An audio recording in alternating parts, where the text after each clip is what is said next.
এখন টাইম কটা বলো তো? ওই দেখো 4টে বাজতে 10 মিনিট বাকি, উল্টোভাবে দেখা যাচ্ছে না। তো এখনও আমি হচ্ছে বাজারে, কারণ বাবা একটু ব্যাংকে গেছে, যার জন্য বাবার দোকানটা আমার পাহারা দিতে হচ্ছে। ঠিক আছে, এটা হচ্ছে বাবার দোকান, এটা আমার পাহারা দিতে হচ্ছে। আর বাবা ব্যাংক থেকে আসলে আমার দোকানটাও খুলে দেবো। আমি বাড়ির থেকে দুপুরে খাওয়া দাওয়া স্নান করে আবার বাজারে চলে এসেছি।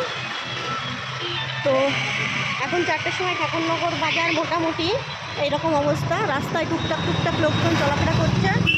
আর এই দিকটাও হালকা লোকজন আছে।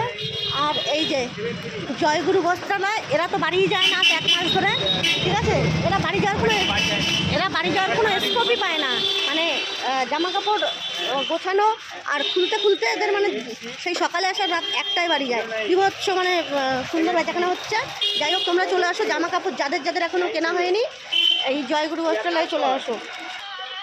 খাওয়া হয়ে গেছে তোমাদের?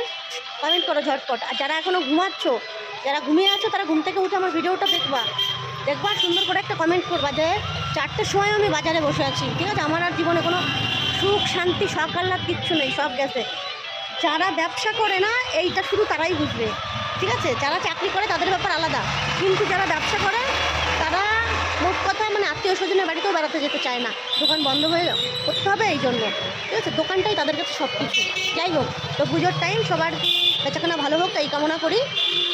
চলো, টাটা।